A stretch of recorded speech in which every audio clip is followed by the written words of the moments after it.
The Last Bell.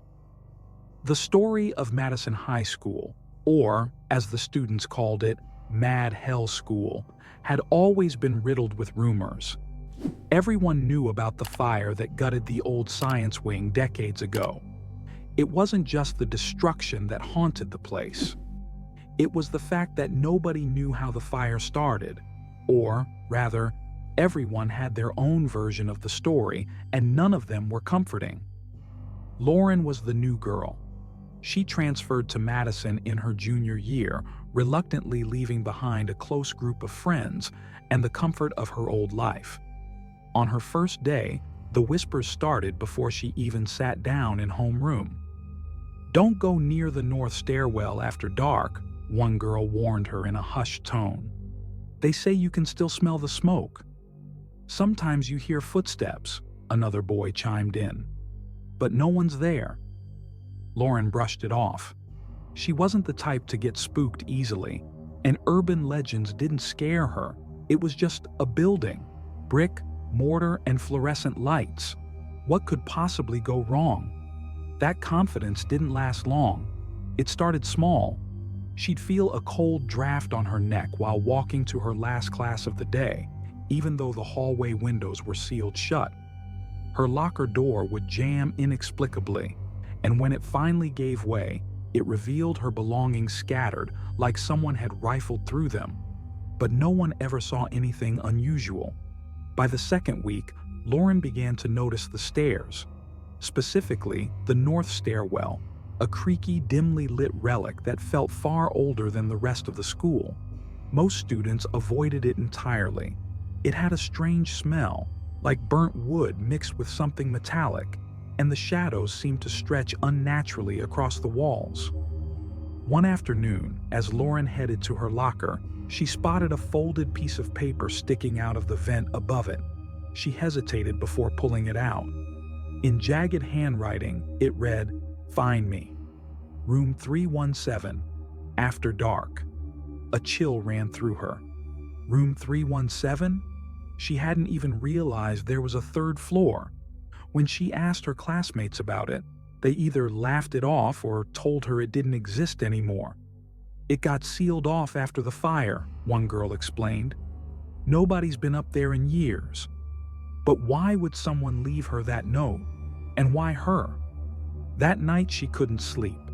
The note burned in her mind like a neon sign. Room 317. After dark. It was probably just a prank.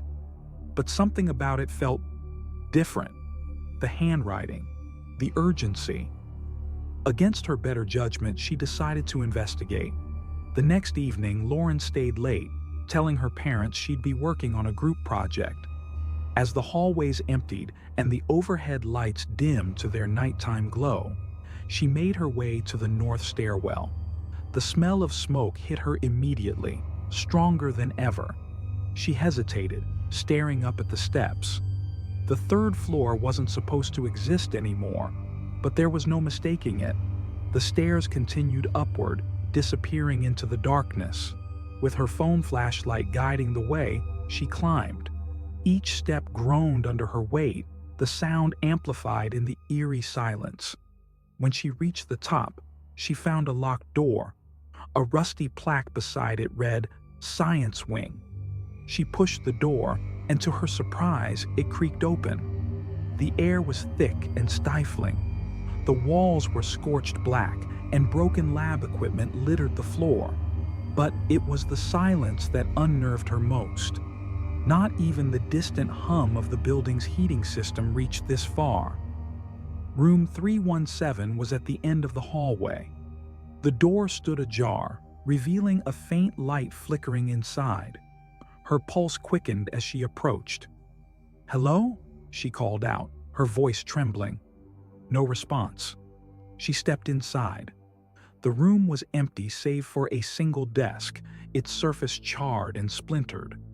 On it lay a small, battered notebook. She picked it up, flipping through its pages. They were filled with frantic handwriting, formulas, notes, and names. Dozens of names. And at the bottom of the last page, one sentence stood out. "They won't let me leave." Suddenly, the door slammed shut behind her. She screamed, spinning around. The flickering light intensified, casting distorted shadows across the walls. She tried the door, but it wouldn't budge. Panic set in as she banged against it, shouting for help. That's when she heard it. Footsteps. Slow, deliberate, and impossibly heavy. They echoed down the hallway, growing louder with each passing second. Her breath hitched as she pressed her ear to the door. The steps stopped just outside. "Who's there?" she whispered, her voice barely audible. The doorknob rattled violently. She stumbled back, clutching the notebook like a lifeline. The light in the room flickered faster, casting disorienting flashes, and then silence. The rattling stopped. The light went out. For what felt like an eternity, Lauren stood in the darkness, her heart pounding so loudly she thought it might burst. Then, faintly, she heard a voice, a whisper, so close it could have been inside her own head. "You shouldn't have come." The door creaked open, but the hallway beyond was pitch black. Taking a deep breath, she stepped out. The air was colder now, biting at her skin. Her flashlight flickered, casting fleeting glimpses of the ruined corridor. She turned toward the stairwell, her only thought to get out of there. But the stairs were gone. In their place was a solid wall. Her scream echoed into the void as the shadows closed in.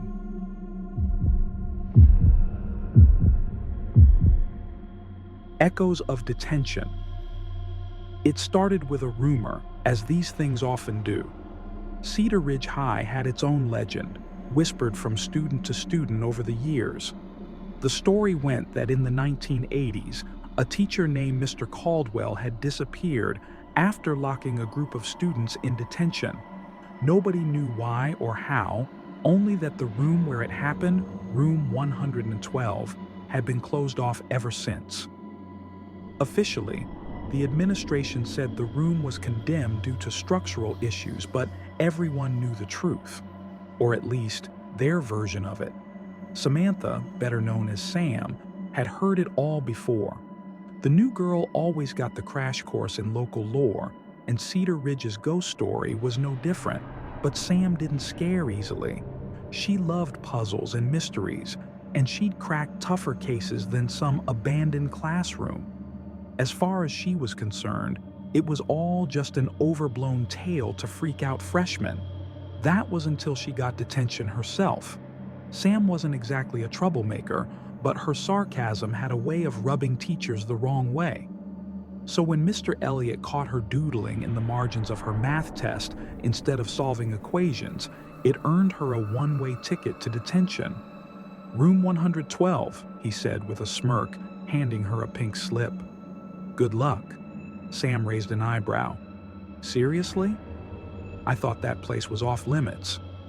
"Rules have changed," Mr. Elliott replied, his expression unreadable. The pit of unease settled in her stomach, but she ignored it. She wasn't about to let a creepy story scare her. The hallway leading to room 112 felt colder than the rest of the school. The lights overhead buzzed faintly, their fluorescent glow barely illuminating the cracked linoleum floor. Sam's sneakers squeaked as she walked, the sound echoing unnervingly in the empty corridor. When she reached the door, she hesitated. The paint was peeling, and the 112 above it was barely legible. Something about it felt wrong. With a sigh, she pushed the door open. The room was dusty and dim, lit by a single flickering bulb overhead. 5 desks were arranged haphazardly in the center of the room, and the air was thick with the smell of mildew. A clock on the wall ticked faintly, though the hands were frozen at 3:17. To her surprise, she wasn't alone. 4 other students were already there, each sitting at one of the desks. She recognized them vaguely. Mia, the quiet girl from chemistry. Jake, the star quarterback. Liz, who always seemed to be texting even when phones weren't allowed. And Ethan, the shy kid from art class. "Guess I'm not the only one," Sam muttered, sliding into the last empty desk. Nobody responded. They all sat stiffly, their faces pale, eyes darting nervously around the room. "Tough crowd," Sam said, trying to lighten the mood. "So, what did you guys do to end up here?" "We shouldn't be here," Mia whispered, her voice barely audible. Sam frowned. "Yeah, I got that vibe. But what's the big deal? It's just a classroom." Jake shook his head. "It's not just a classroom. You don't understand." Before Sam could ask what he meant, the door slammed shut behind her. She jumped, whipping around to see an empty hallway. When she tried the handle, it wouldn't budge. "Great," she muttered. "Classic horror movie stuff." As the minutes ticked by, an uneasy silence settled over the room. Sam noticed the temperature dropping, her breath now visible in faint puffs. The flickering bulb above them dimmed, casting long, distorted shadows on the walls. And then, the clock started ticking again. 3:17. Tick, tick, tick. "Is this some kind of joke?" Sam demanded, standing up. "Who's messing with us?" "Sit down," Ethan said suddenly. His voice was sharp, panicked. "You don't want to make it worse." "Make what worse?" Sam snapped, but before he could answer, the sound of scratching filled the room. It came from the walls, faint at first but growing louder, more frantic. Sam spun around, searching for the source. The other students were frozen in their seats, their faces masks of fear. "Do you hear that?" Sam asked, her voice trembling now despite herself. "They're coming," Liz whispered, clutching her phone like a lifeline. "Who's coming?" Sam demanded. No one answered. The scratching stopped, replaced by a low, rhythmic thumping. It seemed to come from everywhere at once. The shadows on the walls began to twist and writhe, taking on shapes that defied logic. Elongated limbs, gaping mouths, hollow eyes. One by one, the shadows began to converge, pooling in the center of the room. And then, they rose. A figure emerged from the darkness, tall and indistinct, like smoke trapped in human form. Its eyes glowed faintly, piercing through the gloom. Sam backed away, but there was nowhere to go. The door remained locked, the windows sealed. The other students stared in silent terror as the figure moved closer. "What do you want?" Sam demanded, her voice shaking. The figure didn't respond. Instead, it reached out, its hand, if it could be called that, hovering over the desks. One by one, the students began to vanish. First Mia, then Jake, then Liz. Each time, the figure absorbed them into its form, their screams fading into the oppressive silence. When it turned to Ethan, he didn't resist. He simply closed his eyes and whispered, "I'm sorry," before disappearing. Sam was alone. The figure loomed over her, its presence suffocating. Desperately, she grabbed the clock from the wall and hurled it at the creature. The glass shattered, and for a brief moment, the figure recoiled. The room seemed to ripple like a distorted reflection in water. Seizing her chance, Sam sprinted to the door. This time, it opened, and she stumbled into the hallway. But the school was different now. The walls were cracked and bleeding, the lockers warped and melted. The air was thick with the smell of decay. She ran, her footsteps echoing endlessly, but no matter how far she went, she always ended up back at room 112. The door stood ajar, the shadows within beckoning her. A voice echoed from the darkness, low and distorted. "Detention isn't over."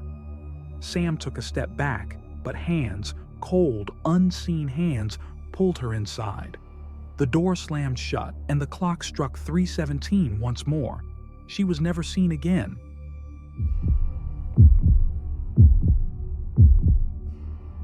The substitute. The second week of the new semester brought a change that no one expected. Mr. Elliott, the grumpy math teacher who was notorious for handing out detentions like candy, was suddenly absent. There was no announcement, no explanation, just a handwritten note taped to his classroom door. Class canceled until further notice. By the third day of his absence, the rumor mill was in full swing. Some said he'd finally had a nervous breakdown. Others joked he'd been devoured by the mysterious room 112. Sam rolled her eyes at the latter. She was tired of hearing about that stupid room. But when the substitute arrived, the unease truly began. "Good morning, class," the man said, stepping into the room. He was tall, with neatly combed silver hair and a pressed suit that looked about 30 years out of style. His smile was unsettling, too wide, too sharp, and his eyes seemed to linger on each student just a little too long. The name Mr. Grayson was written in perfect cursive on the chalkboard behind him. "Let's get started, shall we?" Something about him felt off from the beginning, but no one could quite put their finger on it. He spoke in a measured, deliberate tone that seemed to drone on, hypnotic, yet unnerving. He never turned his back to the class, his eyes constantly scanning the room as though he were studying each student. When he called roll, he paused slightly before each name, as if savoring the sound of it. Sam whispered to Mia, who sat beside her, "Is it just me, or does this guy give you the creeps?" Mia nodded, her hands clutching her notebook tightly. "I don't like him. Something's wrong with his smile." It wasn't until the fourth day that things started getting truly strange. The first student to disappear was Ethan. He'd been late to class, muttering something about a weird smell in the hallway as he slid into his seat. Mr. Grayson didn't scold him or even look annoyed. Instead, he smiled that sharp, too wide smile and said, "That's quite all right, Ethan. We've all been late before." The lesson proceeded as usual, but when the bell rang, Ethan didn't leave. Sam noticed him sitting at his desk, staring blankly ahead as the rest of the class filed out. She almost said something, but figured he was just zoning out. It wasn't until the next day, when Ethan's desk was empty, that she started to worry. "Where's Ethan?" Sam asked Liz during lunch. "Didn't you hear?" Liz whispered. "He never came home yesterday. His parents are freaking out." Sam's stomach twisted. "What do you mean he never came home?" "I mean he's gone, like poof, vanished." Over the next few days, 2 more students went missing, Mia and Jake. Both had last been seen in Mr. Grayson's class, and both had stayed behind after the bell for reasons no one could explain. By now, the school was buzzing with fear. The administration sent out emails assuring parents that everything was under control, but the students knew better. They whispered in the hallways about Mr. Grayson, about his unsettling presence and the way his eyes seemed to follow you, even when you weren't looking at him. Sam couldn't shake the feeling that he was connected to the disappearances. And when she got a detention slip with his name scrawled at the bottom, her blood ran cold. Room 112 was supposed to be condemned. That was the official story, anyway. But when Sam arrived for her detention, she found the door wide open. The inside looked nothing like she'd imagined. It wasn't dusty or abandoned. It was pristine, almost clinical, with rows of perfectly aligned desks and a faint chemical smell that stung her nose. The clock on the wall read 3:17, though she swore it had been 3:15 when she walked in. Mr. Grayson stood at the front of the room, his back to her, as he wrote something on the chalkboard. His handwriting was impossibly neat, the letters flowing together like liquid. "Take a seat, Samantha," he said without turning around. She hesitated. "How do you know my name?" He turned then, and his smile was sharper than ever. "I make it my business to know all my students." The first 20 minutes passed in silence. Mr. Grayson sat at his desk, his hands folded neatly as he watched her. Sam tried to focus on her assignment, but the air in the room felt heavy, oppressive. The faint smell of chemicals grew stronger, and she noticed that the shadows in the room didn't quite match the light source. They twisted and flickered as though alive. "What's the deal with this room?" Sam blurted out, unable to contain herself any longer. Mr. Grayson's smile widened. "This room has history." "Yeah, I've heard the stories. Some teacher disappeared here, right?" His expression darkened, the smile fading for the first time. Stories are often more truthful than people care to admit. Before she could press him further, the lights flickered and the room grew colder. The shadows on the walls began to writhe, forming shapes that Sam couldn't make sense of. One of them stretched toward her desk and she recoiled instinctively. "What is this?" she demanded, her voice shaking. Mr. Grayson stood, his movements unnaturally smooth. "You shouldn't have come here, Samantha." The shadows converged, pooling in the center of the room. A figure began to emerge, tall and formless, its eyes glowing faintly. Sam recognized it from the rumors, from the whispers about Room 112. It was the thing that had taken Ethan, Mia, and Jake. Sam bolted for the door, but it slammed shut before she could reach it. She pounded on the wood, screaming for help, but her voice was drowned out by the low, guttural growl emanating from the figure behind her. Turning, she saw Mr. Grayson standing completely still, his face devoid of expression. "Why are you doing this?" she yelled. "It's not me," he said softly. "It's the room." The figure lunged, and Sam was pulled into the darkness. She felt cold hands gripping her, pulling her deeper and deeper until she couldn't see or hear anything. And then, just as suddenly, she was back in the classroom. But it was empty now. The desks were gone, the walls bare. The clock still read 3:17. Sam was never the same after that day. She stopped talking to her friends, stopped going to school. When the police came to ask her about the disappearances, she said nothing. And when Cedar Ridge High finally decided to seal off room 112 for good, Sam was there, watching from a distance. She knew it wouldn't matter. The room was still waiting, and it would find its next victim soon enough. Thank you for joining us on this terrifying journey through the shadows of these chilling school horror stories. If you enjoyed the suspense and want to hear more spine-tingling tales, make sure to give this video a big thumbs up and hit that subscribe button.